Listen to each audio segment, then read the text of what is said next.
ಗುರುಭ್ಯೋ ನಮಃ ಹರಿ ಓಂ. ಏನಾಯ್ತು ನೋಡ್ರಿ.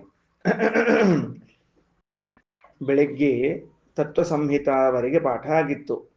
ಅಹೇಯತ್ವಾದಹಂ ನಾಮ ಗಾರ್ಹಪತ್ಯಾದಿ ಸಂಸ್ಥಿತ ವೇದನಾ ವಿದ್ಯುರೇವಚ ಇವೆಲ್ಲ ಪಾಠಗಳಾಗಿತ್ತು. ಸರಿನಾ? ಅಂದ್ರೆ ಎಲ್ಲೆಲ್ಲಿ ಯಾರ್ಯಾರನ್ನ ಹೇಳಿದ್ದಾರ ಅಂತನ್ನೋದನ್ನ ನಾವು ತಿಳ್ಕೊಂಡ್ವಿ. ಒಟ್ಟಾರೆ ನಾನು ಇದನ್ನು ತೆಗೆದು ನೋಡಿದಾಗ ಒಂದು ಲೆಕ್ಕ ಸಿಕ್ತು. ಏನ್ ಲೆಕ್ಕ ಸಿಕ್ತು ಅಂದ್ರೆ, ಇವರೇನು 3 ಮಂದಿ ಯಾವ 12 ವ್ಯಕ್ತಿಗಳನ್ನ ಹೇಳಿ ಅಥವಾ ವಸ್ತುಗಳನ್ನ ಹೇಳಿ ತದಂತರ್ಗತನಾದ ಭಗವಂತನು ಹಾಗೂ ಭಗವಂತ ಹಾಗೂ ಆ ಭಗವಂತನಲ್ಲಿರುವಂತಹ ಧರ್ಮಗಳು, ಗುಣಗಳು, ಇವುಗಳನ್ನೆಲ್ಲ ಏನು ಹೇಳ್ಯಾರಲ್ಲ, ಅವನ್ ಲೆಕ್ಕ ತೆಗೆದು ನೋಡಿದ್ರೆ ಮೊದಲನೇದ್ದು 5 ಭೂತಗಳು, ಪೃಥ್ವಿ, ಅಗ್ನಿ, ಆಪ, ಪ್ರಾಣ, ಆಕಾಶ ಅಂತ ತಿಳಿದುಕೊಂಡು 5 ಭೂತಗಳನ್ನು ಹೇಳ್ಯಾರ. ಎರಡನೇದ್ದು ಬೆಳಕು ಕೊಡುವ ಎಲ್ಲಾ ಪದಾರ್ಥಗಳನ್ನು ಹೇಳ್ಯಾರ. ಆದಿತ್ಯ, ನಕ್ಷತ್ರ, ಚಂದ್ರ, ವಿದ್ಯುತ್ ಮತ್ತು ಅಗ್ನಿ ಅಂತ ಇಟ್ಟುಕೊಂಡ್ರು ಬೆಳಕು ಕೊಡುವಂತಹ ಪದಾರ್ಥ. ಇದರಲ್ಲಿ ಅನ್ನ ಮತ್ತು ನೀರು ಇವು ಹೊಟ್ಟಿಗೆ ಹೋಗುವ ಪದಾರ್ಥಗಳು, ಸ್ವರ್ಗ ಮತ್ತು ದಿಕ್ಕು ಇಲ್ಲಿಂದ ಹೋಗುವ ಪದಾರ್ಥಗಳು. ಇಷ್ಟು ವ್ಯವಸ್ಥೆ ಮಾಡ್ಯಾರ. ಗೊತ್ತಾಯ್ತಾ? ಅವ್ರು ಹೇಳಿದ್ದೇನಂತ ತಿಳ್ಕೊಂಡು ಬರ್ಕೊಳ್ರಿ. ಏನು ಅಂದ್ರೆ ಅವು ಬೇರೆ ಬೇರೆ ಬರ್ಕೊಂಡಿದ್ರಿಲ್ಲ ಆಗಲೇ ನೀವು. 3 ಮಂದಿ ಹೇಳಿದ್ 4 ಈಗೇನ್ ಬರ್ಕೊಳ್ರಿ. ಒಟ್ಟಿನಲ್ಲಿ ಹಂಗೆ ಬರ್ಕೊಳ್ಳೋದು. ಒಟ್ಟಿನಲ್ಲಿ 3 ಅಗ್ನಿಗಳು ಉಪದೇಶಿಸಿದ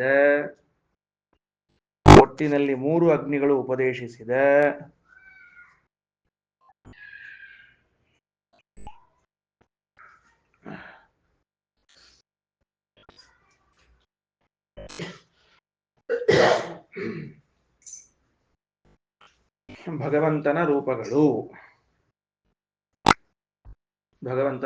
ಅಂತ ಬರ್ಕೊಳ್ರಿ.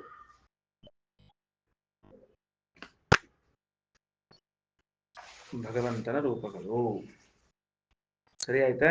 ಭಗವಂತನ ರೂಪಗಳು ಅಂತ ಬರ್ಕೊಳ್ರಿ. ನಂಬರ್ 1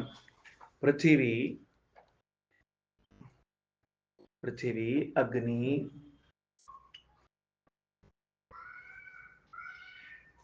ಆಪಃ, ಪ್ರಾಣಃ, ಆಕಾಶಃ. ಬ್ರಾಕೆಟ್ ಒಳಗೆ ಪಂಚಭೂತಗಳು ಅಂತ ಬರ್ಕೋಬೇಕು.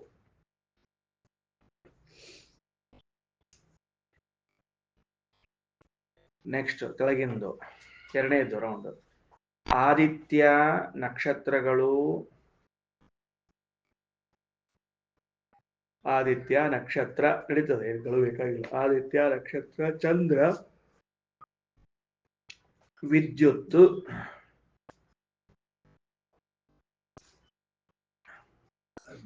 ಅಗ್ನಿ. 2 ಸಲ ಬರ್ತಾನೆ ಅಗ್ನಿ. ಬೆಳಕು ಕೊಡೋದೊಳಗೂ ಹೌದು, ಭೂತದೊಳಗೂ ಹೌದು. ಸರಿ ಹೋತಾ? 3ನೇದ್ದು ಅನ್ನ, ನೀರು. 2 ಸಲ ಬರ್ತದ. ಅನ್ನ, ನೀರು. 4ನೇದ್ದು ಸ್ವರ್ಗ ಪ್ರತ್ಯೇಕವಾಗಿ. ಅನ್ನ, ನೀರ ಮೇಲೆ 4ನೇ ಸ್ವರ್ಗ. ಹಿಂಗ್ ಹೇಳ್ಯಾರ ನೋಡ್ರಿ ಅವರು. ದಿಕ್ಕಲ್ಲೇ ಸ್ವರ್ಗದ ಜೊತೆಗೆ ದಿಕ್ಕು ಅಂತ ಬರ್ಕೊಂಡ್ಬಿಡ್ರಿ. ಸ್ವರ್ಗ ಎಲ್ಲಿ ಬರ್ಕೊಂಡ್ರೆ ಅಲ್ಲೇ ಬಾಜುಕ್ ದಿಕ್ಕು ಬರ್ಕೊಳ್ರಿ. ಕರೆಕ್ಟ್, ದಿಕ್ಕು ಅಲ್ಲೇ ಅದ.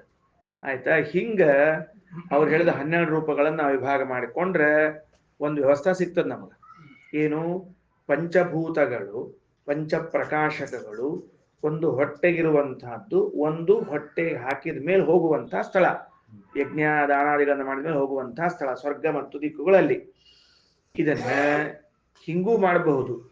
ಏನ್ ಮಾಡಬಹುದು? ಪೃಥ್ವಿ ಒಳಗೆ ಅನ್ನವನ್ನ ಸೇರಿಸಿ ಆಕಾಶದೊಳಗೆ ದಿಕ್ಕು ಸೇರಿಸಿಬಿಟ್ರೆ 3ನೇ ಪಕ್ಷ ಉಳಿಯೋದಿಲ್ಲ, ಸ್ವರ್ಗ ಮಾತ್ರ ಉಳ್ಕೊಂಡ್ಬಿಡ್ತದೆ. 2 ಪಕ್ಷಗಳಾಗಿ ಸ್ವರ್ಗ ಉಳ್ಕೊಂಡ್ಬಿಡ್ತದೆ. ಸರಿನಾ? ಇರ್ಲಿ, ಇವೆಲ್ಲ ಯಾಕೆ ಹೇಳ್ಯಾರ ಅಂಬೋದು ಮತ್ತೆ ವಿಚಾರ ಮಾಡೋಣ ಅಂತ. ಈಗೇನಾಯ್ತು? ಅವ್ರೇನು ಹೇಳಿದ್ರು ಅವರು ಅಂದ್ರೆ, ಏನು? ಆದಿತ್ಯೇ ಪುರುಷಃ ಸಹೇವಾಹಮಸ್ಮಿ ಅಂತ ಹೇಳ್ಕೊಂಡ್ರು. ಚಂದ್ರಮಸಿ, ಜ್ಯೋತಿ, ಇದು ಯಾವುದದು? ವಿದ್ಯುತಿ. ಇಟ್ಕೊಳ್ರೆ.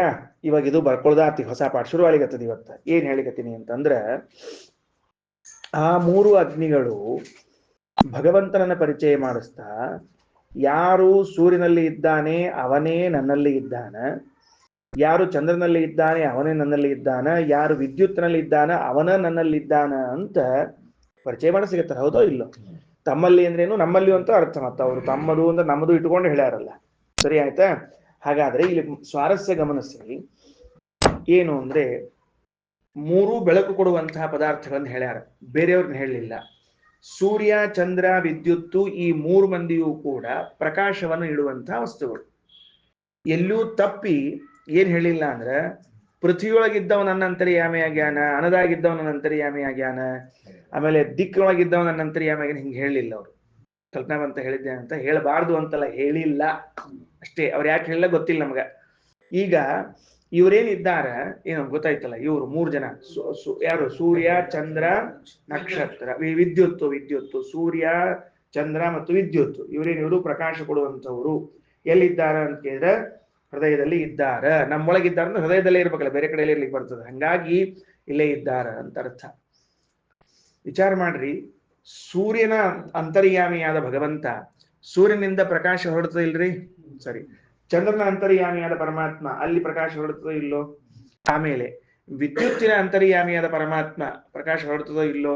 ಭಗವದ್ಗೀತೆ 15ನೇ ಅಧ್ಯಾಯದಲ್ಲಿ ಅರ್ಜುನನಿಗೆ ಕೃಷ್ಣ ಹೇಳುವಾಗ, ನೋಡು ಅರ್ಜುನ, ಎಚ್ಚಂದ್ರಮಸಿ ಎಚ್ಚಾಗ್ನೌ ತತ್ತೇಜೋ ವಿದ್ಧಿಮಾಮಕಂ. ನೀ ಏನ್ ಅನ್ಕೊಂಡಿಯಲ್ಲ, ಸೂರ್ಯನಲ್ಲಿ ಪ್ರಕಾಶ ಅದ, ಚಂದ್ರನಲ್ಲಿ ಪ್ರಕಾಶ ಅದ, ಮತ್ತೆ ವಿದ್ಯುತ್ ಅದೇ ಅಗ್ನಿ ಇಲ್ಲದ, ಇವೆಲ್ಲವೂ ಅವ್ರದಲ್ಲ, ಅದು ನನ್ನದು, ನನ್ನದು ಅಂತ ತಿಳಿದುಕೊಂಡು ಹೇಳಿದ್ದಾನ. ಈಗ ಗೀತಾ ವಾಕ್ಯ ಈ ಉಪನಿಷತ್ ವಾಕ್ಯ ಎರಡು ಹೊಂದುತ್ತದೆ. ಸರಿ ಆಯ್ತಾ? ಅಲ್ಲಿ ಏನಪ್ಪ ಅದು? ಎಚ್ಚಂದ್ರಮಸಿ ಹೆಚ್ಚಾಗ್ನೋ ತತ್ತೇಜ ವಿದ್ಧಿಮಾಮಕಂ ಗಾಮಾವಿಸಿ ಚ ಭೂತಾನಿ ಧಾರಯಾಮ್ಯಹಮು. ಇನ್ನು ಹಿಂದ ಸೂರ್ಯನಲ್ಲಿ ಅಂತ ಒಂದು ವಾಕ್ಯ, 15ನೇ ಅಧ್ಯಾಯ ನೋಡ್ರಿ, ಸೂರ್ಯನಲ್ಲಿ ಅಂತ ಒಂದು ವಾಕ್ಯ ಇರ್ಬೇಕಲ್ಲಿ. ಆದ್ರಿಂದ ನಿಮ್ಮಲ್ಲೆಲ್ಲ ಗೀತಾದೊಳಗೆ, ಗೀತಾ ಬರೋದ ರೂಪಗೆ ಅದಕ್ಕೆ ನೋಡ್ರಿ ಅಂತ ಹೇಳಿ ಅಲ್ಲಿ ಹೇಳೋ ಕಾಲಕ್ಕೆ ಅಷ್ಟು ನಿತ್ಯಗತಂ ತೇಜ ಜಗದ್ಭಾಸಯತೇಖಿಲಂ ಯಚ್ಚಂದ್ರಮಸಿ ಯಚ್ಚಾಗ್ನೌ ತತ್ತೇಜೋ ವಿದ್ಧಿಮಾಮಕಂ. ಏನ್ ಹೇಳಿದ್ರು ಕೇಳೋರು?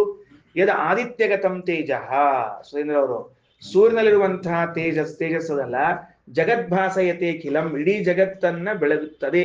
ಸಂಪೂರ್ಣವಾದ ಜಗತ್ತಿಗೆ ಬೆಳಕು ಕೊಡುವ ಸೂರ್ಯನಲ್ಲಿರುವಂತಹದ್ದು ಬೆಳಕಿರದಲ್ಲ, ಅದು ನನ್ನ ಅಧೀನವಾಗಿರುವಂತಹದ್ದು, ನನ್ನದು. ಎಚ್ಚಂದ್ರಮಸಿ ಹೆಚ್ಚಾಗ್ನೌ, ಚಂದ್ರನಲ್ಲಿ ಅಗ್ನಿಲಿರುವಂತಹದ್ದು ನನ್ನದು ಅಂತ ತಿಳ್ಕೊಂಡು ಹೇಳಿದರು.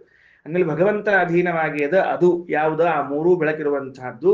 ಅವ್ರು ಎಲ್ಲಿದ್ದಾರ ಅಂತ ಕೇಳಿದ್ರೆ ನನ್ನಲ್ಲಿದ್ದಾರ ಅಂತ ಹೇಳಿದರು. ಅದಕ್ಕೆ ಒಳಗಡೆಗೆ ಆ ಭಗವಂತ ಇದ್ದ. ಯಾವ ಭಗವಂತ? ಪಂಡಂಗಾಚಾರ, ಯಾವ ಭಗವಂತ ಇದ್ದಾನೆ ಒಳಗಡೆಗೆ?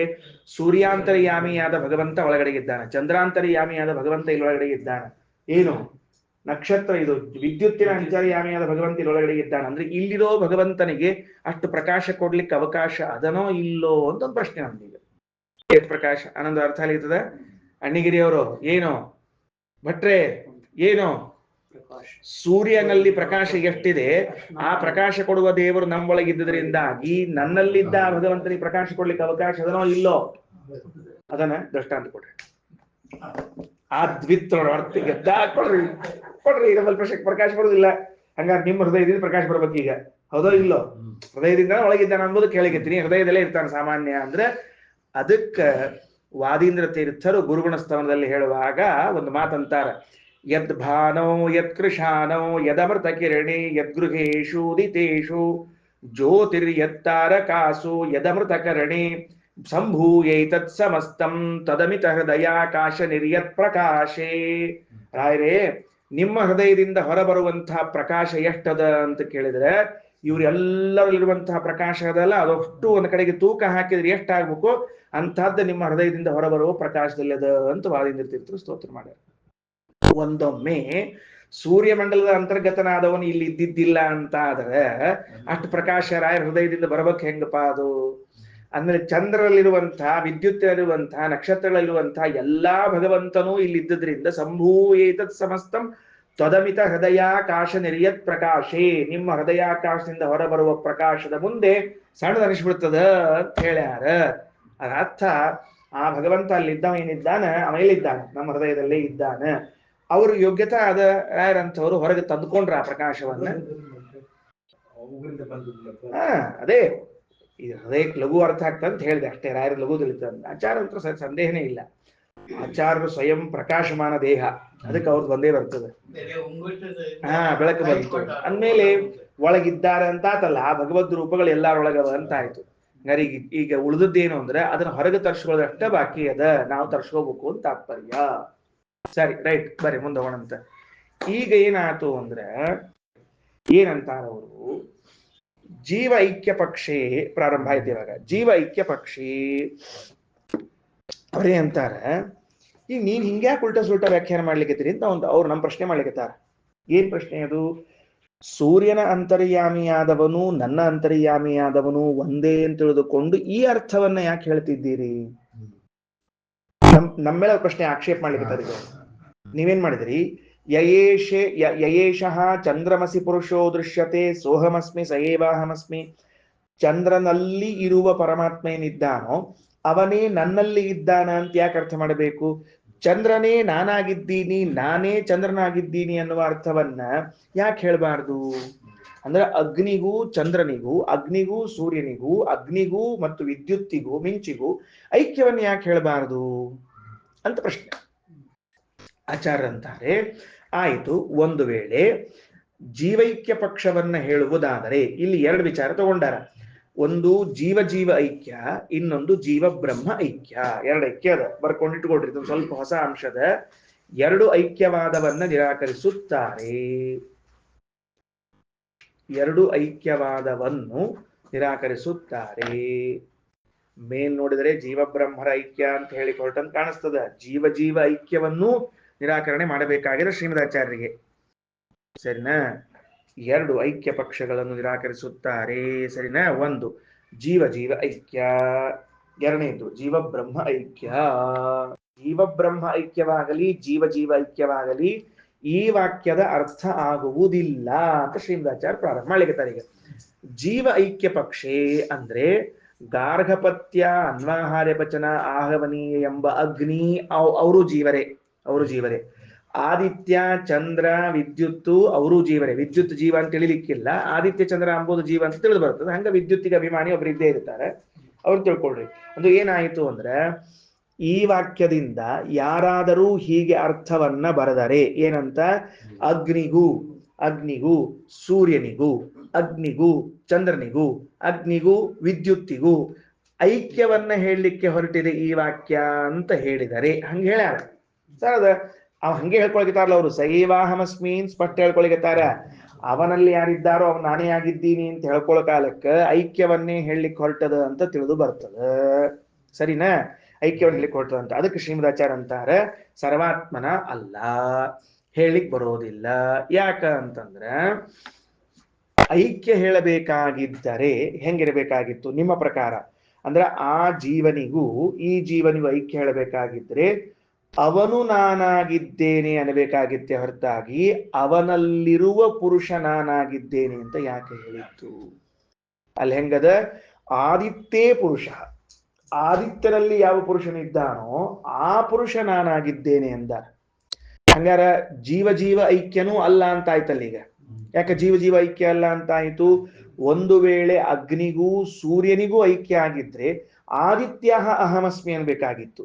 ಆದಿತ್ಯನಲ್ಲಿ ಇರುವ ಪುರುಷ ನಾನಾಗಿದ್ದೇನೆ ಅಂತ ಆ ಪುರುಷನಿಗೂ ಇವನಿಗೂ ಯಾಕೆ ಐಕ್ಯ ಹೇಳಿಕ್ ಹೊಂಟಿರಂಗಾರ ನೀವೀಗ? ಒಂದೇ ತಪ್ಪು ಮಿಸ್ ಆಯ್ತು ಅಲ್ಲಿಗೆ. ಅದಕ್ಕೆ ಆಚಾರ ವಾಕ್ಯ ನೋಡ್ರಿ ಏನಂತಾರ, ಆದಿತ್ಯೇ ಪುರುಷ, ಪುರುಷಂ ತಪ್ಪಾಗಿದ್ ಪ್ರಿಂಟು ಪುರುಷ ಮಾಡ್ಕೊಡ್ರು. ಆದಿತ್ಯೇ ಪುರುಷ, ಎರಡು ಪೂಜೆ ಬದ್ಲಿ ಒಂದ್ ಪೂಜೆ ಹಾಕ್ಯಾರ, ಅನುಕೂಲ ಆಗ್ತದೆ ಪಾಪ ಅಂತ ಹೇಳಿ ತೆಗಿಬೇಕು. ಇಲ್ಲ ಆದ್ಮೇಲೆ ಇನ್ನೊಂದು ಪೂಜೆ ಹಾಕ್ಬೇಕು. ನಿಮ್ಮಲ್ಲಿ ಪುರುಷ ಅದ ಇಲ್ಲೋ? ಪುರುಷಂ ಬದ್ರೆ ತಪ್ಪದ, ಆದಿತ್ಯ ಪುರುಷ ಆಗ್ಬೇಕದು. ಹಾ, ಏನ್ ಮಾಡಿದ್ರೆ ಮಾಡ್ರಿ, ನಿಮ್ ಬಿಟ್ಟು ಪುಸ್ತಕ ನಿಮ್ದು, ಅವ್ರ ಪುಸ್ತಕ ಅದ್ರಿ, ಏನ್ ಸುಮ್ಮನೆ ಆದಿತ್ಯ ಮಾಡ್ರಿ ಅಷ್ಟ. ಹಾ ಸರಿ, ರೈಟ್, ಆಯ್ತು. ಪುರುಷ ಬಾಜುಕ್ ಎರಡು ವಿಸರ್ಗ ಹಾಕ್ಬೇಕು, 2 0 ಹಾಕ್ಬೇಕು. ಅಂದ್ರೆ ಆದಿತ್ಯೇ ಪುರುಷ ಚಂದ್ರಮಸಿ ವಿದ್ಯುತಿ ಭೇದ ವ್ಯಪದೇಶೋ ನ ಯುಜ್ಯತೆ. ಹಂಗಾರ ಭೇದ ವ್ಯಪದೇಶ ಹೆಂಗ್ ಕೂಡಿಸ್ಬೇಕಪ್ಪ? ಆದಿತ್ಯನಲ್ಲಿರುವ ಪುರುಷ, ಆದಿತ್ಯನಲ್ಲಿರುವ ಪುರುಷ ನಾನು ಒಂದು ಅಂತ ಹೇಳಿ ಅಗ್ನಿ ಏನ್ ಮಾಡ್ಲಿಕ್ಕತ್ತಾನಂದ್ರೆ ಆದಿತ್ಯಂತ್ರು ನಾ ಅಲ್ಲ ಅಂತ ಒಪ್ಪಿಕೊಂಡಂಗ ಆಯ್ತಾನ. ಈಗ ಸಿಂಪಲ್. ಮೊದಲನೇದ್ದು, ಮನೆಯಲ್ಲಿ ಯಾರಿದ್ದಾನೋ ಅವನ ಜೊತೆಗೆ ಜಗಳದ ನಮ್ದು ಅಥವಾ ಅವನ ಜೊತೆಗೆ ಮಾತಾಡಬೇಕಾಗಿದೆ ಅಂತಂದಾಗ ಮನೆಯಂತ್ರು ಅವ ಅಲ್ಲ ಅಂತ ಸ್ಪಷ್ಟ ಆಯ್ತು. ಸರಿ ಆಯ್ತಾ? ಅಂದಮೇಲೆ ಯಾವ ವ್ಯಕ್ತಿ ಅಗ್ನಿಗೂ ಆದಿತ್ಯನಿಗೂ ಐಕ್ಯವನ್ನು ಹೇಳಬೇಕು ಅಂತ ಇಟ್ಟುಕೊಂಡಿದ್ದಾನೋ ಅವನಿಗೆ ಆಸ್ಪದವಿಲ್ಲ. ಏನ್ ಆಸ್ಪದವಿಲ್ಲ ಅಂದ್ರೆ ಆದಿತ್ಯ ಅಹಂ ಅಂದಿಲ್ಲ. ಆದಿತ್ಯೇ ಪುರುಷ ಯಹ ಸಹ ಅಹಂ. ಆದಿತ್ಯನಲ್ಲಿ ಯಾರೋ ಒಬ್ಬ ವ್ಯಕ್ತಿ ಇದ್ದಾನ, ಅವ ನಾನಾಗಿದ್ದೀನಿ ಅಂತ ಹೇಳಿಗತಾನ. ಆದ್ದರಿಂದ ಏನಾಯಿತು ಅಂತಂದ್ರೆ ಇಲ್ಲಿ ಜೀವ ಜೀವ ಐಕ್ಯ ಹೇಳಲಿಕ್ಕೆ ಹೊರಟಿಲ್ಲ ಅಲ್ರಿ ಆಚಾರ. ಏನ್ ಲೆಕ್ಕ ನಿಮ್ದೆಲ್ಲರ? ಆದಿತ್ಯನಲ್ಲಿರುವ ಪುರುಷ ನಾನಾಗಿದ್ದೀನಿ ಅಂತ ತಿಳಿದುಕೊಂಡು ಆ ಪುರುಷನಿಗೂ ಇವನಿಗೂ ಐಕ್ಯ ಹೇಳಿ ಕತೆ ಬಿಟ್ಟಾರಲ್ಲ. ಮತ್ತಲ್ಲಿ ಬೇಡ, ಆದಿತ್ಯನ ಜೊತೆಗೆ ಬೇಡ, ಆದಿತ್ಯನೊಳಗೆ ಯಾರೋ ಇದ್ದಾನಲ್ಲ. ಈಗ ಹೇಳಿದ್ರಲ್ಲ ನೀವು, ಆದಿತ್ಯನ ಜೊತೆಗೆ ನಮಗೆ ಐಕ್ಯ ಇಲ್ಲ ಅಗ್ನಿಗೆ. ಆದಿತ್ಯನಲ್ಲಿ ಯಾರಿದ್ದಾರ ಅವನ ಜೊತೆಗೂ ಇವನಿಗೂ ಐಕ್ಯದ ಅಂತಂದ್ರೆ ಅವನ ಜೊತೆಗೂ ಈ ಅಗ್ನಿಗೂ ಐಕ್ಯ ಇರುವಲ್ತ. ಯಾಕ? ಆದಿತ್ಯನ ಜೊತೆಗಂತೂ ಇಲ್ಲ ಅಂತ ಆಯ್ತಾ? ಸರಿ, ಈಗ ಅವ ಯಾರು ಅಂತ ಪ್ರಶ್ನೆ ಬರ್ತದೆ. ಈಗ ಪುರುಷ ಅನ್ನವ, ಈಗ ಅವನಿಗೂ ಇವರಿಗೂ ಐಕ್ಯ ಹೇಳಿಕತ್ತಿರಲ್ಲ, ಅವ ಯಾರು ಅಂತ ಪ್ರಶ್ನೆ ಬರ್ತದ. ಗುಡಿಯಾಚಾರ ತಿಳಿಲಿಕತ್ತದ ಇಲ್ಲ? ಮನೆಯಾಗಿದ್ದವ ಯಾರ ಅವ ಹೇಳ್ಬಾರ್ದು ನೀನು. ಅದಕ್ಕೆ ಅವ್ರು ಏನ್ ಮಾಡಿದ್ರು ಅಂತಂದ್ರೆ, ಒಂದ್ ಕೆಲಸ ಮಾಡೋಂತ, ನಿಮ್ ಪ್ರಕಾರ ಹೋಗೋದಾದ್ರೆ ಎಲ್ಲಾ ಕಡೆಗೂ ಪ್ರಥಮ ವಿಭಕ್ತಿ ಇರ್ಬೇಕು. ಯಾರ ಪ್ರಕಾರ ಹೋಗೋದಾದ್ರೆ ಅದ್ವೈತ ದರ್ಶನದ ಪ್ರಕಾರ ಹೋಗುವುದಾದ್ರೆ ಆದಿತ್ಯ ಅಹಂ, ಚಂದ್ರಮಸಿ ಅದಲ್ಲ, ಚಂದ್ರಮಾ ಅಹಂ, ವಿದ್ಯುತ್ ಅಹಂ ಅಂತ ಎಲ್ಲಾ ಕಡೆಗೂ ಪ್ರಥಮ ವಿಭಕ್ತಿ ಇರಬೇಕು. ಪ್ರಥಮ ವಿಭಕ್ತಿಯು ಇಲ್ಲದೆ ಇದ್ದು ಸಪ್ತಮಿ ವಿಭಕ್ತಿ ಇದ್ದದ್ದರಿಂದ ಅವನಿಗೂ ಇವರಿಗೂ ಅಭೇದ ಅಂತರೂ ಅಲ್ಲ, ಅವರಲ್ಲಿ ಇರುವರಿಗೆ ಇವರಿಗೆ ಅಭೇದ ಅಂತ ಹೇಳಿಕತ್ತಾರ. ಸರಿ, ಇನ್ನು ಒಂದ್ ಕೆಲಸ ಮಾಡ್ತೀವಿ, ಅಲ್ಲಿ ಹಿಂಗ್ ಮಾಡ್ಬಿಡ್ತೀವಿ. ಆದಿತ್ಯ ಪುರುಷ ಅಂತನ್ನುವಾಗ ಆದಿತ್ಯನಲ್ಲಿದ್ದ ಪುರುಷ ಯಾರು ಅಂದ್ರೆ ಆದಿತ್ಯ ಅಂತ ಅರ್ಥ ಮಾಡ್ತೀವಿ. ಸೂರ್ಯನಲ್ಲಿದ್ದ ಪುರುಷ ಯಾರಪ್ಪ ಅಂದ್ರೆ ಸೂರ್ಯನೇ. ಹಂಗೆಂಗೋ ಸೂರ್ಯನೊಳಗಿದ್ದವ್ ಸೂರ್ಯ ಹೆಂಗಾಗ್ತಾನೆ? ನೀನೊಳಗಿದ್ದವ್ ನೀನೇ ಆಗ್ತೀನೋ ಅಂತ ಕೇಳಿದ್ರೆ ಏನೋ. ಅದಕ್ಕೆ ಆದಿತ್ಯ ಶಬ್ದಕ್ಕೆ ಆದಿತ್ಯ ಮಂಡಲ ಅಂತ ಅರ್ಥ ಮಾಡ್ತೀವಿ. ಸೂರ್ಯ ಮಂಡಲ. ಆದಿತ್ಯ ಶಬ್ದಕ್ಕೆ ಆದಿತ್ಯ ಮಂಡಲ ಅಂತ ಅರ್ಥ ಮಾಡಿದಾಗ ಒಳಗಿದ್ದವ್ ಯಾರಾಗ್ಬೇಕು? ಸೂರ್ಯ ಆಗ್ಬೇಕು. ಹಂಗಾಗಿ ಒಳಗಿದ್ದವ್ ಸೂರ್ಯ ಆಗ್ತಾನ ಅಂತಂದ್ರೆ ಸೂರ್ಯನಿಗೂ ಅಗ್ನಿಗೂ ಅಭೇದ ಬಂತು ಬತ್ತ ಅಂತ ಹೇಳ್ತೀನಿ. ತಿಳಿತಿಲ್ರಿ? ಈಗ ಎರಡನೇ ಅರ್ಥ. ಅದಕ್ಕ ಅವ್ರಂತಾರ ಬ್ಯಾಡ ಅಂದಿಲ್ಲ, ಬ್ಯಾಡ ಅಂದಿಲ್ಲ ನಿಮಗ. ಅವಾಗ ಏನಾಗ್ತದ ಅಂತಂದ್ರೆ ಸಮಸ್ಯೆ, ಶಬ್ದಕ್ಕ ಮುಖ್ಯಾರ್ಥ ಹೋಗಿ ಅಮುಖ್ಯಾರ್ಥ ಸ್ವೀಕಾರ ಮಾಡಿದಂತೆ ಆಗ್ತದ. ಯಾಕ? ಸೂರ್ಯನಲ್ಲಿ ಅಂತ ಸ್ಪಷ್ಟವಾಗಿ ಮುಖ್ಯಾರ್ಥ ಇರುವಾಗ ಸೂರ್ಯ ಮಂಡಲ ಅಂತನೋ ಅರ್ಥವನ್ನು ಯಾಕೆ ಮಾಡಿದ್ರಿ? ಮುಖ್ಯಾರ್ಥ ತ್ಯಾಗ. ಇದು ದೋಷ. ಅರ್ಥ ಮಾಡೋ ಕಾಲಕ್ಕೆ ಹೆಂಗ್ ಹೇಳ್ಬೇಕು ಅಂದ್ರೆ ಯಾವ ದೋಷವೂ ಇಲ್ಲದೆ ಹೇಳ್ಬೇಕು ಅರ್ಥವನ್ನ. ನೀವೀಗ ಹೇಳೋ ಕಾಲಕ್ಕೆ ಸೂರ್ಯ ಅನ್ನೋ ಶಬ್ದಕ್ಕ ಸೂರ್ಯ ದೇವತೆ, ಆ ದೇವತೆಯಲ್ಲಿ ಇದ್ದವನು ಅಂತ ಅರ್ಥ ಹೇಳಿದ್ರೆ ಬೇರೆ ಇರ್ತಿತ್ತು. ಈಗೇನ್ ಮಾಡ್ಬಿಟ್ರಿ? ಸೂರ್ಯ ಶಬ್ದಕ್ಕೆ ಸೂರ್ಯ ಮಂಡಲ ಅಂತ ಅರ್ಥ ಮಾಡಿ, ಆ ಸೂರ್ಯ ಮಂಡಲದಲ್ಲಿ ಪುರುಷ ಅನ್ನೋ ಶಬ್ದಕ್ಕ ಸೂರ್ಯ ಅಂತ ಅರ್ಥ ಮಾಡಿ, ಅವನಿಗೂ ಈ ಅಗ್ನಿಗೂ ಅರ್ಥದ ಅಂದ್ರೆ ಎಷ್ಟು ಸರ್ಕಸ್ ಮಾಡ್ಲಿಕ್ಕತ್ತೀರಿ ನೀವು? ದ್ರಾವಿಡ ಪ್ರಾಣಾಯಾಮ ಬೇಕಾಗೇ ಇಲ್ಲ. ಸುಮ್ಮನೆ ಎದಕ್ಕೆ ತಲೆಗಿಸ್ಕೊತೀರಿ ನೀವು? ಬೇಡ. ಅದಕ್ಕೆ ಆಚಾರ ಅಂತ ನೋಡ್ರಿ ಏನಂದ್ರು, ಜೀವೈಕ್ಯ ಪಕ್ಷೇ ಆದಿತ್ಯೇ ಪುರುಷ ಚಂದ್ರಮಸಿ ವಿದ್ಯುತೀತಿ ಭೇದ ವ್ಯಪದೇಶೋ ನ ಯುಜ್ಯತೆ. ಸರಿ ಆತ? ಇನ್ನ ಇಲ್ರಿ ಒಂದ್ ಕೆಲಸ ಮಾಡೋಣಂತ, ಜೀವ ಜೀವ ಐಕ್ಯ ಹೇಳಿದ್ರೆ ಸಮಸ್ಯೆ ಆಗ್ತದ, ಹೌದಿಲ್ಲೋ? ಬೇಡ ಬೇಡ, ಜೀವ ಬ್ರಹ್ಮ ಐಕ್ಯ ಹೇಳ್ಬಿಡ್ತೀವಿ, ಸುರಕ್ಷಿತ ಕೆಲಸ. ಆದಿತ್ಯೇ ಯಹ ಪುರುಷ, ಆದಿತ್ಯನಲ್ಲಿ ಏನು ಬ್ರಹ್ಮ ಇದ್ದಾನಲ್ಲ ಅವ ಈ ಅಗ್ನಿ ಆಗಿದ್ದಾನೆ ಅಂತ ಹೇಳ್ಬಿಟ್ರೆ ಈಗ ಯಾವ ಮುಖ್ಯಾರ್ಥನೂ ಇಲ್ಲ, ಅಮುಖ್ಯಾರ್ಥ ಪ್ರಶ್ನೆಯೂ ಬರುವುದಿಲ್ಲ. ಸರಿ ಆಯ್ತಾ? ತಿಳಿತಿಲ್ಲ? ಈಗ ಚಂದ್ರಮಸಿ ಯಹ ಪುರುಷ, ಚಂದ್ರನಲ್ಲಿ ಒಬ್ಬ ಇದ್ದಾನೆ. ಯಾರವ?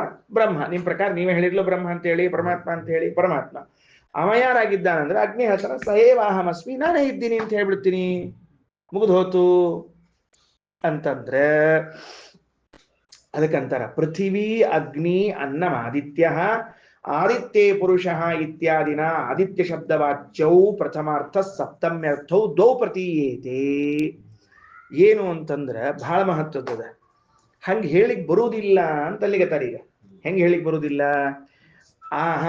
ಇವನಿಗೂ ಅವರಿಗೂ ಐಕ್ಯ ಹೇಳಿಕ್ ಬರೋದಿಲ್ಲ. ಯಾರಿಗೂ ಯಾರಿಗೂ ಈ ಅಗ್ನಿಗೂ ಆ ಆದಿತ್ಯಾಂತರ್ಗತನಾದ ಪರಮಾತ್ಮನಿಗೂ ಐಕ್ಯವನ್ನು ಹೇಳಿಕ್ ಬರುವುದಿಲ್ಲ. ಯಾಕಂದ್ರೆ ಇಬ್ರು ಬ್ಯಾರೆ ಬ್ಯಾರೆ ಅಂತ ನಮಗೆ ಸ್ಪಷ್ಟ ತೋರ್ಲಿಕತ್ತಾರ. ಯಾವಾಗ ಐಕ್ಯ ಹೇಳ್ಬೋದಾಗಿತ್ತು, ಅವರು ಇವರು ಒಂದೇ ಆಗಿದ್ರೆ ಬೇರೆ ಐಕ್ಯ ಹೇಳಿಕ್ ಬರ್ತಿತ್ತು. ಹೆಂಗ್ ಬೇರೆ ಬೇರೆ ತೋರಿಸ್ಲಿಕತ್ತಾರ ಅಂತ ಕೇಳಿದ್ರೆ ನೋಡ್ರಿ, ಪೃಥ್ವಿ ಅಗ್ನಿ ಅನ್ನಮ ಆದಿತ್ಯ ಅಂತನ್ನುವಲ್ಲಿ ಒಬ್ಬ ಆದಿತ್ಯ ಬಂದಾನ, ಅವ ಪ್ರಥಮ ವಿಭಕ್ತಿ ಅಂತರ್ಗತವಾದ ಆದಿತ್ಯ ಇದ್ದಾನ. ಆದಿತ್ಯ ಪುರುಷ ಅಂತನ್ನುವಲ್ಲಿ ಇನ್ನೊಬ್ಬ ಆದಿತ್ಯ ಬಂದಾನ, ಅವ ಸಪ್ತಮ್ಯಂತನಾದ ಆದಿತ್ಯ ಬಂದಾನ. ಗೊತ್ತಾಯ್ತಾ? ಮೊದಲಿಗೆ ಪೃಥ್ವಿ ಬ್ರಹ್ಮ, ಅಗ್ನಿ ಬ್ರಹ್ಮ, ಅನ್ನಂ ಬ್ರಹ್ಮ, ಆದಿತ್ಯ ಬ್ರಹ್ಮ ಅಂತ ಬಂದವ. ಪ್ರಥಮ ವಿಭಕ್ತಿಯಲ್ಲಿ ಬಂದಿರುವಂತಹ ಬ್ರಹ್ಮ ಆದಿತ್ಯ ಪರಮಾತ್ಮ. ಈ ಸಪ್ತಮಿ ವಿಭಕ್ತಿಯಲ್ಲಿ ಬಂದಿರುವಂತಹ ಆದಿತ್ಯ ಅಂತ ನಾವೇನಿದ್ದಾನೆ ಇವ ಜೀವ. ಇಬ್ರು ವಿಭಕ್ತಿಗಳಿಂದ ಬೇರೆ ಬೇರೆಯಾಗಿ ಕೇಳಿಸಲ್ಪಟ್ಟಾಗ ಐಕ್ಯವನ್ನ ಹೆಂಗ್ ಹೇಳಿಕ್ ಬರ್ತದ? ಬರುವುದೇ ಇಲ್ಲ. ಯಾಕಂದ್ರೆ ಇಬ್ರು ಒಂದ ಆಗಿದ್ರೆ ಒಂದ ವಿಭಕ್ತಿಯಲ್ಲಿ ಹೇಳ್ಬೇಕಾಗಿತ್ತು ಇಬ್ರು. ಗೊತ್ತಾಯ್ತಿಲ್ಲ ಏನಂತ ಹೇಳಿದ್ರು ಅವ್ರ ವಾದ ಹೆಂಗದ ಅಂತ ಹೇಳಿ. ಅಂದ್ರೆ ಆಚಾರ ಹೇಳಿದ್ದೇನದಂತೂ ಕೊಡಷ್ಟು ಕೆಲಸ ಸರಿನಾ. ಸಪ್ತಮಿ ವಿಭಕ್ತಿಲಿರುವಂತಹದ್ದು ಒಂದು, ಪ್ರಥಮ ವಿಭಕ್ತಿ ಇರುವಂತಹದ್ದು ಒಂದು ಅಂದ ಮೇಲೆ ಏನ್ ಮಾಡ್ಲಿಕ್ಕೆ ಬರೋದಿಲ್ಲ ಅಂತಂದ್ರೆ ಒಬ್ಬ ವ್ಯಕ್ತಿ ಏನ್ ಹೇಳಿಕತ್ತ ತಿಳ್ಕೊಳಿಕ್ ಬರೋದಿಲ್ಲ. ಅಂದ್ರೆ ಇಲ್ಲಿ ಬಂದಿರುವಂತಹ ಪ್ರಥಮ ಹಾಗೂ ಸಪ್ತಮಿ ವಿಭಕ್ತಿಗಳು ಏನ್ ತಿಳಿಸ್ಲಿಕ್ಕತ್ತಾವ ಅಂತಂದ್ರೆ ಎರಡು ವಸ್ತುಗಳು ಪ್ರತ್ಯೇಕವ ಅಂತ ತಿಳಿಸ್ಲಿಕ್ಕತ್ತಾವ ಮುಂದ. ಅಥೋ ನ ಐಕ್ಯ ಮುಚ್ಚತೆ. ಭಾಷೆ ತಗೊಳ್ರಿ ಮೇಲೆ 371 ಐಕ್ಯ ಮುಚ್ಚತೆ. ಮತ್ತ ಸಯೇವಾಹಮಸ್ಮಿ ಇತ್ಯಂತರ್ಯಾಮಿಣಃ ಸರ್ವ ವಿಶೇಷಾಭಾವ ಜ್ಞಾಪನಾರ್ಥಂ ಪೂರ್ವಂ ಸೋಹಮಸ್ಮೀತ್ಯಭೇದೆ ತಾತ್ಪರ್ಯಾಧಿಕ್ಯ ಜ್ಞಾಪನಾಯ. ಇವೆರಡು ವಾಕ್ಯ ಮುಗಿತದ ಕೆಲಸ. ಏನಂತಂದ್ರು ನೋಡ್ರಿ, ಅದಕ್ಕ ಸರಿ ಸರಿ ಸರಿ ಸಯೇವಾಹಮಸ್ಮಿ. ಹೌದಾ, ಐಕ್ಯ ಇಲ್ಲೋದಿಲ್ಲಪ್ಪ. ಮತ್ತೆ ಐಕ್ಯ ಇಲ್ಲ ಅನ್ನೋ ವಾಕ್ಯ ಹೊಂದಿಸ್ರಿ. ಹಂಗಾರ ಸಯೇವಾಹಮಸ್ಮಿ ಅನ್ನೋ ವಾಕ್ಯವನ್ನು ಹೊಂದಿಸ್ರಿ. ಗೊತ್ತಾಯ್ತಿಲ್ಲ? ಈಗ ಪ್ರಶ್ನೆ ಏನು ಅಂದ್ರೆ ಹೊಂದಂಗಿಲ್ಲ ಅಂಬೋದನ್ನ ಹೇಳ್ಕೊಟ್ರಿ, ಬರೋಬ್ಬರಿ ಆಯ್ತು. ಎರಡು ಭಿನ್ನ ವಿಭಕ್ತಿಗಳಲ್ಲಿ ಇದ್ದುದರಿಂದ ಬೇರೆ ಬೇರೆ ವಸ್ತುಗಳಿರ್ಬೇಕು, ಒಬ್ಬರೇ ಇರ್ಲಿಕ್ಕೆ ಸಾಧ್ಯ ಇಲ್ಲ. ಜೀವ ಐಕ್ಯ ಹೇಳಿದ್ರೆ ಪ್ರಯೋಜನ ಆಗೋದಿಲ್ಲ. ಜೀವ ಬ್ರಹ್ಮರ ಐಕ್ಯ ಹೇಳ್ಬೇಕು. ಮಂಡಲಕ್ಕೆ ಜೊತೆಗೆ ಇಟ್ಟುಕೊಂಡ್ರೆ ಐಕ್ಯ ಉಪಯೋಗ ಬೀಳಂಗಿಲ್ಲ. ಇವೆಲ್ಲ ಪಕ್ಷಗಳನ್ನು ಮುಗಿಸಿದ್ಮೇಲೆ ಹಂಗಾರ ಅವನೇ ನಾನಾಗಿದ್ದೀನಿ ಅಂತ ಅನ್ನೋದಕ್ಕೆ ಮುಂದೆ ಏನು ಉತ್ತರ ಹೇಳಿಲ್ಲ ನೀವು ಅಂದ್ರೆ ಅದಕ್ಕೆ ಉತ್ತರ ಹೇಳ್ತಾರ. ಸಯೇವ ಅಹಮಸ್ಮೀತಿ ಅಂತರ್ಯಾಮಿಣಃ ಆ ಸರ್ವ ವಿಶೇಷಾಭಾವ ಜ್ಞಾಪನಾರ್ಥಂ. ಅಂತರ್ಯಾಮಿಗೂ ಅಂದ್ರೆ ನನ್ನ ಅಂತರ್ಯಾಮಿಗೂ ಸೂರ್ಯನ ಅಂತರ್ಯಾಮಿಗೂ ಏನೂ ವಿಶೇಷ ಇಲ್ಲ. ವಿಶೇಷ ಅಂದ್ರೆ ಭೇದ. ಇಲ್ಲಿ ಭೇದ ಅಂತ ಬರ್ಕೋಬೇಕು. ಈಗ ನೀವು ಇಲ್ಲಿ ವಿಶೇಷ ಶಬ್ದಕ್ಕೆ ಭೇದ ಅಂತ ಬರ್ಕೊಳ್ರಿ. ಸರಿನಾ? ಅಂದ್ರೆ ನನ್ನಂತರ್ಯಾಮಿಯಾದ ಭಗವಂತ ಸೂರ್ಯಾಂತರ್ಯಾಮಿಯಾದ ಭಗವಂತನಿಗೆ ಯಾವುದೇ ತರಹದ ಭೇದವಿದೆ ಅಂತ ಮಾತ್ರ ಭಾವಿಸಬೇಡ್ರಿ. ತಿಳಿತಿಲ್ಲೋ? ಸೋಹಮಸ್ಮಿ ಸ ಏವಾಹಮಸ್ಮಿ. ಇದು ನೋಡ್ರಿ, ಇದು ಎಲ್ಲಿದ್ದು ಅಂದ್ರೆ ಸ ಏವ ಅಹಮಸ್ಮಿ ಅನ್ನೋ ವಾಕ್ಯದ ಅರ್ಥ ಇದು. ಗೊತ್ತಾಯ್ತಾ ಏನಂತ ಹೇಳಿ? ಆನಂದ್ ಅವರು 370ನೇ ಪೇಜ್ ಒಳಗ ಫಸ್ಟ್ ಮಂತ್ರದೊಳಗ ಯಯೇಶ ಚಂದ್ರಮಸಿ ಮೇಲೆ ತಗೊಳ್ಳಿ ಸ್ವಲ್ಪ.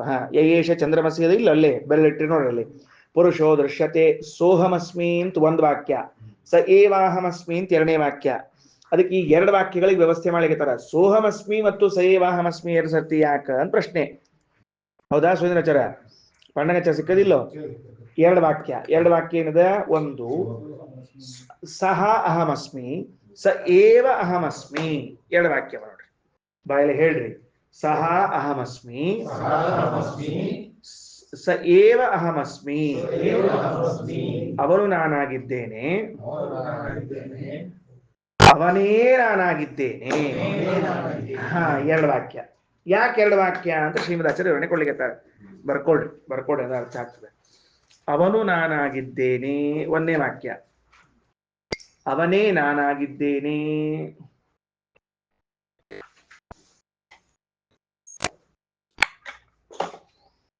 ಏನು? ಅವನು ನಾನಾಗಿದ್ದೇನೆ, ಅವನೇ ನಾನಾಗಿದ್ದೇನೆ. ಎರಡು ಯಾಕಪ್ಪ?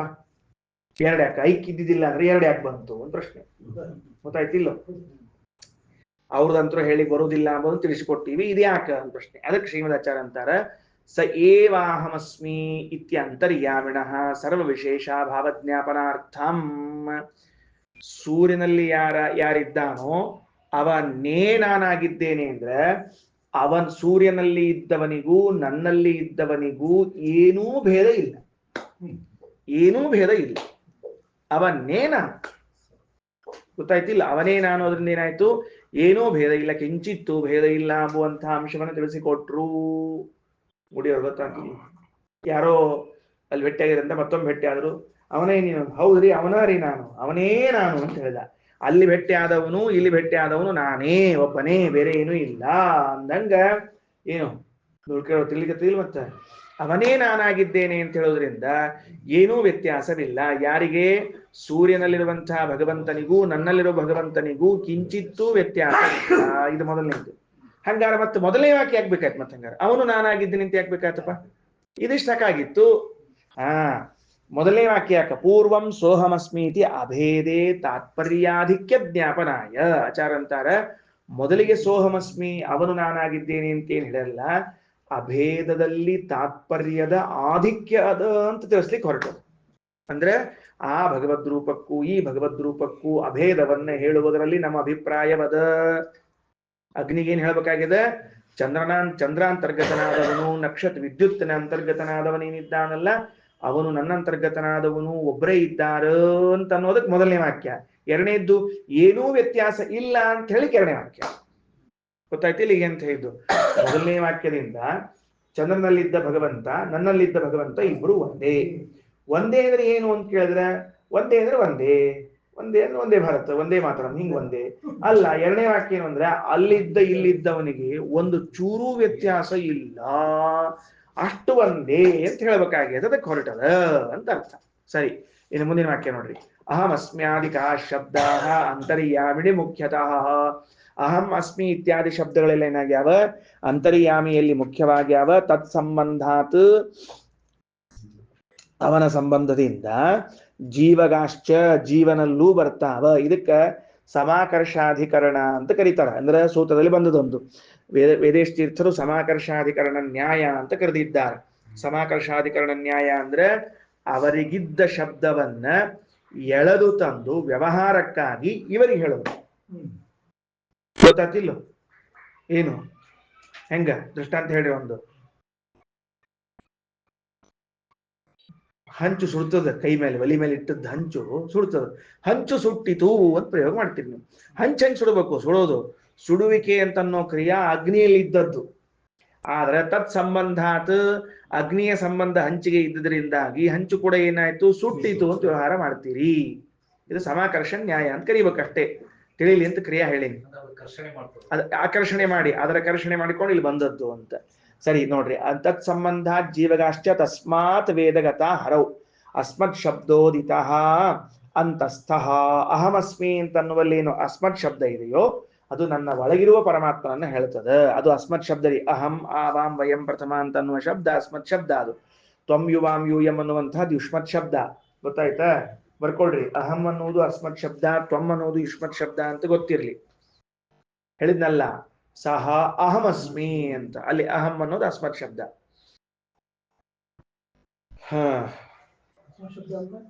ನಾನು ಅಂತ ಹೇಳುವುದು ಐ. ಯುಷ್ಮತ್ ಶಬ್ದ ಅಂದ್ರೆ ಯು ಅಂತ. ಯುಷ್ಮತ್.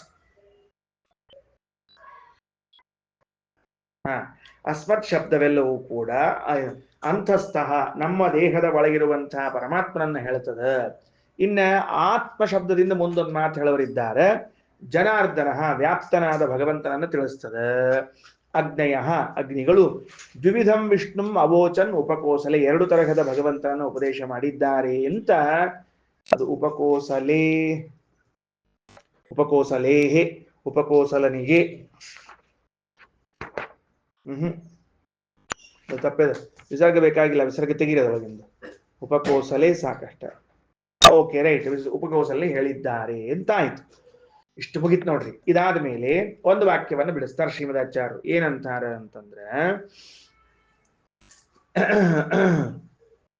ನಸ್ಯ ಅವರ ಪುರುಷ ಕ್ಷೀಯಂತೆ ಅಂತ ವಾಕ್ಯದ ವೇದದಲ್ಲಿ. ಅವನಿಗೆ ಅವರ ಪುರುಷರು ಎಂದೂ ಇಲ್ಲ ಅಂತಾಗುವುದಿಲ್ಲ. ಅಂದ್ರೆ ಏನದಕ್ಕೆ ಅರ್ಥ? ಅದಕ್ಕಂದ್ರು ಭೃತ್ಯವಾನೀವ ಭವತಿ, ಅವನಿಗೆ ಮುಕ್ತಿಯಲ್ಲೂ ಕೂಡ ಸೇವಕರು ಇದ್ದೇ ಇರ್ತಾರೆ. ಸಂಸಾರದಲ್ಲೂ ಸರಿ, ಮುಕ್ತಿಯಲ್ಲೂ ಸರಿ. ಮುಕ್ತಿಯಲ್ಲಿ ವಿಶೇಷವಾಗಿ ಸೇವಕ ವರ್ಗ ಇರ್ತದೆ.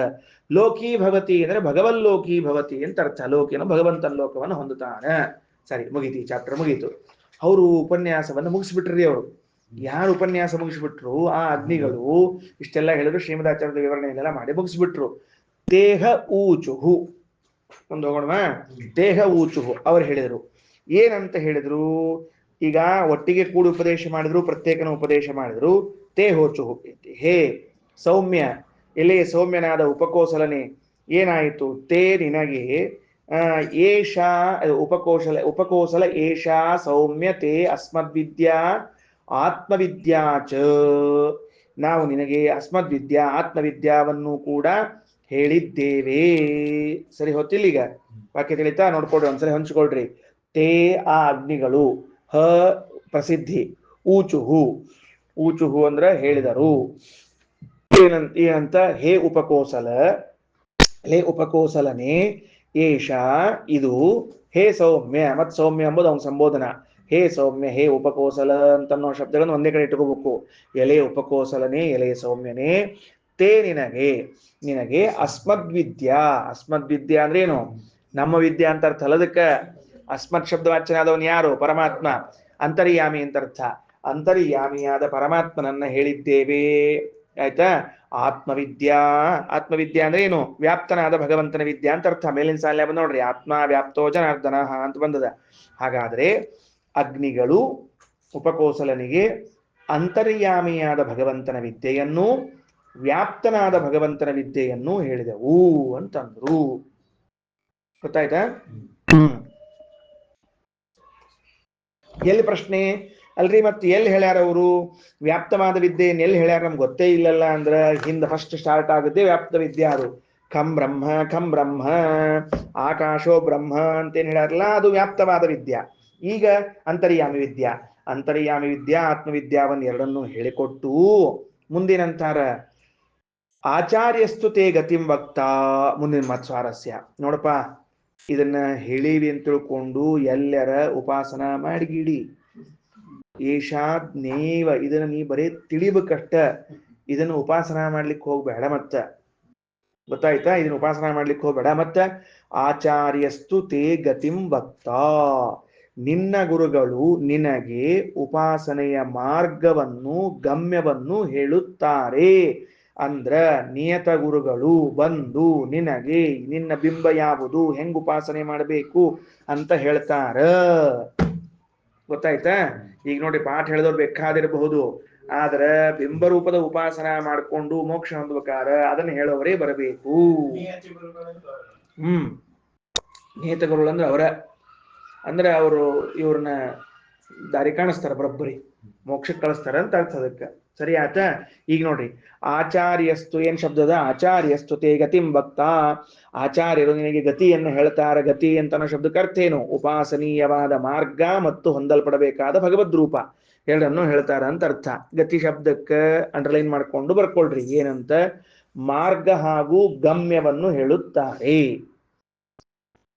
ಇಷ್ಟಂದು ಆ ಅಗ್ನಿಗಳೆಲ್ಲ ಒಳಗೆ ಹೋಗ್ಬಿಟ್ಟವ್ರಿ. ಅವು ಇಷ್ಟಂದ ಆಜ್ಞೆ ಒಳಗೆ ಹೋಗ್ಬಿಟ್ಟು ಪಾಠ ಮುಗಿತ್ ನಮ್ದು ಟಟಬಾಯಿ ಅಂತ ಹೋಗ್ಬಿಟ್ರು ಅವರು. ನಮ್ದು ಡ್ಯೂಟಿ ಮುಗಿತು ಈಗ ಟಟಬಾಯಿ ಅಂತ ಹೇಳ್ಕೊಂಡು ಹೇಳಿದ್ರೆ ಆ ಜಗಾಮಹ ಅಸ್ಯ ಆಚಾರ್ಯ. ಸರಿಯಾಗಿ ಆಚಾರ ಬರ್ಬೇಕು. ಅವ್ರ ಆಚಾರ ಬಂದು ಸರಿಯಾಗಿ ಬಂದ್ರು. ಅವರು ಬಂದು ಆಚಾರ್ಯ ತಮಾಚಾರ್ಯ ಅಭ್ಯುವಾದ ಉಪಕೋಸಲ ಇತಿ. ಅವ್ರು ಬಂದವರೇ ಅವನ್ ಕರೆದ್ರು, ಏ ಉಪಕೋಸಲ ಅಂತ ಹೇಳಿ. ಆ ಪಾಪ ಭಗವೈತಿ ಪ್ರತಿಶುಶ್ರಾವ ಆಚಾರ ತಂದ ಮತ್ತ ಬೇಸಾಯ ಇಲ್ಲ ಮುಂದೆ ಹೊಂಟೋಣ. ಆಚಾರ ಐತಿ ಏನಂದ್ರು? ಬ್ರಹ್ಮವಿದ ಇವ ಸೌಮ್ಯತೆ ಮುಖಂ ಭಾತಿ. ಏನಪ್ಪಾ ಬ್ರಹ್ಮಜ್ಞಾನಿ ಆದಂತೆ ನಿನ್ ಮುಖ ಕಾಣಿಸ್ಲಿಕ್ಕತ್ತದಲ್ಲ. ಕೋನುತ್ವ ಅನುಶಾಸ, ಯಾರು ನಿಂಗೆ ಉಪದೇಶ ಮಾಡಿದವರು ಅಂತಂದ್ರ ಅದಕ್ಕೆ ಅವ ಅಂತಾನ, ಕೋನುಮಾ ಅನುಶಿಷ್ಯಾತ್ ಭೋ, ನಂಗೆ ಯಾರ್ರಿ ಪಾಠ ಹೇಳ್ತಾರ? ಇತಿ ಇತಿಹಾವೇವ ನಿನ್ಹುತಃ ಇಮೇ ನೂನಂ ಇದೃಶ ಅನ್ಯಾದೃಶ ಇತಿ ಇಹ ಅಗ್ನಿ ಅಭೂದ್ಯೇ ಕಿಂ ನು ಸೌಮ್ಯ ಕಿಲತೆ ಅವೋಚನ್ ಇತಿ ಇದಮಿತಿಹ ಪ್ರತಿಜಜ್ಞೆ. ಸ್ವಾಮಿ ನಂಗೆ ಯಾರು ಪಾಠ ಹೇಳ್ತಾರ್ರಿ? ಸ್ವಾಮಿ ನಂಗೆ ಯಾರು ಪಾಠ ಹೇಳ್ತಾರ? ಯಾಕಂದ್ರ ನನ್ನ ಮುಖ ನೋಡಿದಾಗ ನೀವು ಇವ ಎಂಥ ತೇಜಸ್ಸುಳ್ಳವನಾಗ್ಯಾನ ಅನ್ಬೇಕಾದ್ರೆ ಅಂಥ ವಿದ್ಯೆಯನ್ನು ಹೇಳಲಿಕ್ಕೆ ಮನುಷ್ಯರು ಯಾರೂ ಸಮರ್ಥರಲ್ಲ, ದೈತ್ಯರಂತರೂ ಸಮರ್ಥರೇ ಅಲ್ಲ. ಅಂದ್ಮೇಲೆ ಯಾರು ಹೇಳಿರ್ಬೇಕು? ದೇವತೆಗಳೇ ಹೇಳಿರ್ಬೇಕು ಅಂತ ಉತ್ತರ. ಸರಿ ಆಯ್ತಾ? ನೋಡ್ರಿ ಹೆಂಗ್ ಶಬ್ದ ಅಂತಾರ ಅಲ್ಲಿ ಆಚಾರ್ಯ ಕೆಳಗೆ ಹೇಳ್ತಾರ ಆ ಶಬ್ದವನ್ನ. ಏನಂತಾರ? ಇತಿ ಇಹಾವೇ. ಇಹಾವೇ ಅನ್ನೋ ಶಬ್ದಕ್ಕ ಇಹ ಅನ್ನೋ ಶಬ್ದಕ್ಕೆ ಮನುಷ್ಯ ಲೋಕದಲ್ಲಿರುವಂಥವ್ರು, ಅವ ಅನ್ನೋ ಶಬ್ದಕ್ಕೆ ಪಾತಾಳ ಲೋಕದಲ್ಲಿರುವಂಥವ್ರು ಅಂತ ಅರ್ಥ ಅಂತ ಶ್ರೀಮದಾಚಾರ್ಯ ಭಾಷೆ ಹೇಳ್ತಾರೆ. ಈ ಮನುಷ್ಯ ಲೋಕದಲ್ಲಿರೋರಾಗ್ಲಿ ಪಾತಾಳ ಲೋಕದಲ್ಲಿರೋರಾಗ್ಲಿ ಯಾರೂ ಕೂಡ ನನಗೆ ಪಾಠ ಹೇಳಲಿಕ್ಕೆ ಸಾಧ್ಯ ಇಲ್ಲ. ಯಾಕಂದ್ರೆ ನಿನ್ಹುತ ಏವ, ಅವರು ಅಪಲಾಪ ಮಾಡ್ತಾರೆ ಬರೀ ದೇವ್ರ ಬಗ್ಗೆ, ಅವ್ರಿಗೆ ಯಾರಿಗೂ ಪೂರ್ಣವಾಗಿ ಹೇಳಲಿಕ್ಕೆ ಸಾಧ್ಯನೇ ಇಲ್ಲ. ಭಗವತ್ ತತ್ವವನ್ನ ಮನುಷ್ಯರಿಗಾಗ್ಲಿ ದೈತ್ಯರಿಗಾಗ್ಲಿ ಹೇಳಲಿಕ್ಕೆ ಬರುವುದಿಲ್ಲ. ಅಂದಮೇಲೆ ಇಮೇ ನೂನಂ ಈದೃಶಾಹ, ಮತ್ತೆ ಯಾರು ಹೇಳಬೇಕು? ಈ ದೇವತೆಗಳೇ ನನಗೆ ಪಾಠ ಹೇಳಿದ್ರು. ಎಂಥವ್ರವರು ಇಲ್ಲಿ ಕಾಣಿಸ್ಲಿಕ್ಕೆ ನೋಡ್ರಿ. ನೂನಂ ಈದೃಶ ಅನ್ಯಾದೃಶ ಇತಿ ಇಹ ಅಗ್ನೀನ್, ಈ ಅಗ್ನಿಗಳನ್ನೇ ಉಪದೇಷ್ಟು ಅಭ್ಯೂತ್ ಅಭ್ಯೂತ್ ಏ ಹೌದಾ ಹೇ ಕಿಮ್ನು ಸೌಮ್ಯತೆ ಕಿಲಯತೆ ಅಬೋಚನ್, ಏನ್ ಹೇಳಿದಪ್ಪ ಅವ್ರು ನಿಂಗೆ ಪಾಠ ಅಂದ್ರ ಇದಮಿಹ ಪ್ರತಿಜಜ್ಞೆ, ಇಷ್ಟು ಪಾಠ ಹೇಳಿದ್ರಿ ನನಗ ಅಂತ ತಿಳ್ಕೊಂಡು ಆಚಾರ್ಯ ಮುಂದೆ ಹೇಳಿದ್ದಾನೆ. ನೋಡ್ರಿ ಎಷ್ಟು ಚಂದದ, ಅವ ಎಷ್ಟು ಪ್ರಾಮಾಣಿಕ ಇದ್ದಾನೆ. ನಮ್ಗೆ ಯಾರು ಪಾಠ ಹೇಳ್ತಾರ್ರಿ ಸ್ವಾಮಿ? ನಮಗೆ ಸಣ್ಣ ಪುಟ್ಟ ಆಚಾರ ಯಾರು ಪಾಠ ಹೇಳಂಗಿಲ್ಲ, ಡೈರೆಕ್ಟ್ ದೊಡ್ಡ ಆಚಾರ ಪಾಠ ಹೇಳ್ಬೇಕು ನಮಗೆ, ಹೌದಿಲ್ರಿ? ಹಾ, ಮುಂದ ಅಲ್ಲಿ ಇಹಾವೇನ್ ಶಬ್ದದ, ಇಹ ಚ ಅವಚ ಇಹಾವೇ, ಇಹ ಇತಿ ಮನುಷ್ಯ ಲೋಕಸ್ಥಾ ಉಚ್ಯಂತೆ. ಇಹ ಅನ್ನೋ ಶಬ್ದಕ್ಕ ಮನುಷ್ಯ ಲೋಕದಲ್ಲಿದ್ದವರು, ಅವೇತಿ ಪಾತಾಳಸ್ಥಾಹ ಪಾತಾಳ ಲೋಕದಲ್ಲಿದ್ದವರು ಅಂದ್ರೆ ಮಾನುಷ ಅಸುರವು ಭಗವಂತಂ ನಿನ್ಹುತ ಏವ, ಭಗವಂತನ ಬಗ್ಗೆ ಮುಚ್ಚಿಡ್ತಾರೆ ಹೊರತಾಗಿ ಬಿಚ್ಚಿಡುವುದಿಲ್ಲ. ನಿನ್ಹುತ ಏವ ಅನ್ನೋ ಶಬ್ದಕ್ಕೆ ಅರ್ಥ ಏನು ಅಂದ್ರೆ ನ ವಕ್ತುಂ ಸಮರ್ಥೌ, ಅವರು ಹೇಳಲಿಕ್ಕೆ ಸಮರ್ಥರಾಗುವುದಿಲ್ಲ. ಸರಿ, ಅಥೋ ದೇವ ಏವ ಮಾ ಮನುಷ್ಯ ಅನುಶಾಸು ಇತ್ಯರ್ಥ, ದೇವತೆಗಳು ನನಗೆ ಪಾಠ ಹೇಳಿದ್ದಾರೆ. ಈದೃಶಾಹ ಅಂದ್ರ ವರ್ಣತೋ ಜ್ವಾಲಾವರ್ಣಾಹ, ಈಗ ಹೆಂಗ ಅಗ್ನಿ ಜಗ ಜಗ ಜಗ ಅನ್ಲಿಕ್ಕೆ ಇದೇ ಮೈ ಬಣ್ಣ ಅವ್ರದಿತ್ತು ಪಾಠಕ್ಕೆ ಬಂದಾಗ, ಅವ್ರು ಹೇಳಿಕ್ ಬಂದಾಗ ಅಂಥ ಜ್ವಾಲಾವರಣ. ಅನ್ಯಾದಶಾಶ್ಚ ಕರಶಿರಶ್ಚರಣಾದಿಮಂತಹ, ಹಿಂಗಿದ್ದಿದ್ದಿಲ್ಲ ಅಗ್ನಿ, ಹೆಂಗಿದ್ದಿದ್ದಿಲ್ಲ ಅವರಿಗೆ ಕೈಕಾಲುಗಳಿದ್ದುವು. ಅಗ್ನಿ ಹೊರಗೆ ಬಂದಾಗ ಕೈ ಕಾಲೆಲ್ಲ ಇಟ್ಟುಕೊಂಡು ಫಳ ಫಳ ಹೊಳಿತಾ ಬಂದು ಕುತ್ಕೊಂಡು ಪಾಠ ಹೇಳ್ಯಾರ, ಹೆಂಗಿದ್ದಿದ್ದಿಲ್ಲ. ಗೊತ್ತಾಯ್ತಿಲ್ರಿ ಹೇಳಿದ್ದೇನೆ ಅಂತ ಹೇಳಿ. ಅನ್ಯಾದೃಶಾಶ್ಚ ಅಂದ್ರೆ ಕರ ಶಿರಶ್ಚರಣಾದಿಮಂತಹ, ಕರ ಕೈ ಶಿರ ತಲೆ ಚರಣ ಅಂದ್ರೆ ಕಾಲು. ಅಗ್ನಿ ಒಳಗಿಂದ ಹೆಂಗ ಅಗ್ನಿಗಳು ಬಂದಿದ್ರು ಅಂದ್ರ ಫಳ ಫಳ ಫಳ ಹೊಳಿತಾ ಕೈ ಕಾಲೆಲ್ಲ ಇದ್ದು ಬಂದು ಕುತ್ಕೊಂಡು ಉಪಕೋಸಲ ಬಾಯಿಲ್ ಪಾಠಕ್ಕ ಅಂತ ಕರೆದು ಪಾಠ ಹೇಳಿದ್ರು ಅಂದ್ರ ಅಗ್ನಿ ಶಾಲೆ ಒಬ್ಬನೇ ಕೂತಿರೋಣ, ಹಿಂಗ ಇದ್ದಕ್ಕಿದ್ದಂಗೆ ಬಂದ್ಬೋಣ ಯಾರು